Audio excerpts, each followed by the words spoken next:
And retired Major General William Enyart is a former member of Congress who also served as an Adjutant General of the Illinois National Guard.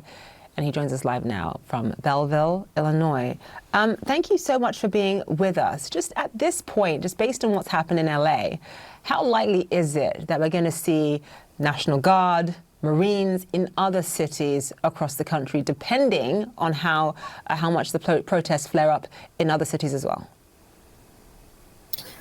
Well, certainly based on what, based on what the president has said, he has every intention of continuing to use military force in a civil law enforcement capacity. And the president certainly seems to have no respect whatsoever for the decades of experience that the National Guard and state governments and local governments have in dealing with civil protests and civil disturbances. There's a well-defined protocol based on solid experience that the local authorities determine when their resources have been exceeded and when they need help.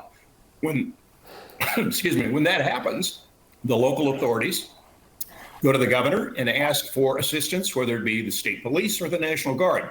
The president of the United States, who's 3,000 miles away, doesn't need to jump in and circumvent all of those processes that we've spent decades of hard-earned experience learning. So for now, at least, the governor's lawsuit against the president and against the administration for sending in the National Guards and Marines without his request, at least to withdraw them immediately, has been denied. I know there's going to be a court hearing tomorrow. What does that tell you, though? Because there are some legal experts who say there is a good chance that it is within the president's right and legal purview to not only call in the National Guard, but also the Marines. Well, there is legal authority to do so, but you must meet those requirements. And unfortunately, the judiciary is very reluctant to interfere with presidential prerogatives, and that only encourages President Trump to take the actions that he has been taking, completely disregarding statute and regulations. You've got 700 Marines who have been sent to an area just outside of where the protests are happening. They're currently training. I mean, if they do end up fully being deployed, fully entering downtown Los Angeles, I mean, walk us through, we're actually looking at video of them training right now. Just walk us through what their mission will actually be in and among the protesters. Well, that's certainly a very good question because, frankly, I don't think anybody knows what their mission is going to be. This is really political drama. This is theater that President Trump is engaging in, and the Secretary of Defense is aiding and abetting in this.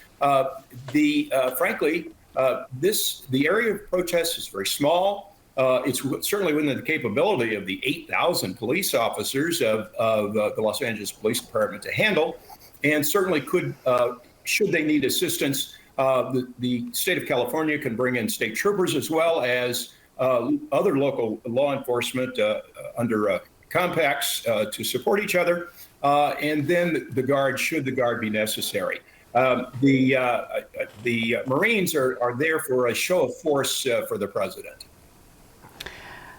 What do you make of the timing of this and your thoughts in general about the anticipated crowds and the parade that we will see this Saturday, marking the 205th birthday of the U.S. Army? It also coincides with the president's birthday. No doubt we all welcome the opportunity to celebrate and appreciate our service members. But I know, speaking from other military officials who have recoiled at the idea of parades in the United States. I know some other countries, including allies like France, do them annually. We don't typically host them here. What are your thoughts about that? And talk about the timing of it coinciding as we're seeing these images from Los Angeles. Well, you know, I think it's terrific as a retired member of the Army, I think it's terrific that we're celebrating the 250th anniversary of the Army. We celebrated the 400th anniversary of the National Guard a couple of years ago, but we didn't have any huge parades or anything of that nature. And you're absolutely correct. We don't really have a tradition of having military parades, except when we have a great victory.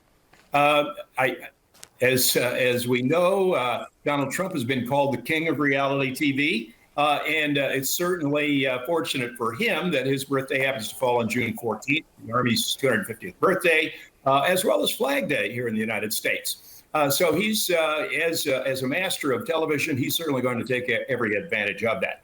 I find it concerning that he's already threatening any potential demonstrators in Washington, D.C. On the parade route with harassment and arrest. We have the First Amendment in this country, which Donald Trump seems awfully anxious to avoid.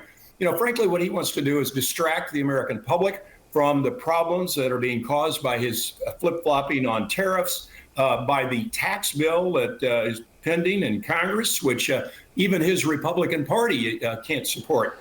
So he's interested in distraction and in provoking a television crisis. All right, Major General William Enyart, thank you so much for your time and for your perspective. We appreciate it. And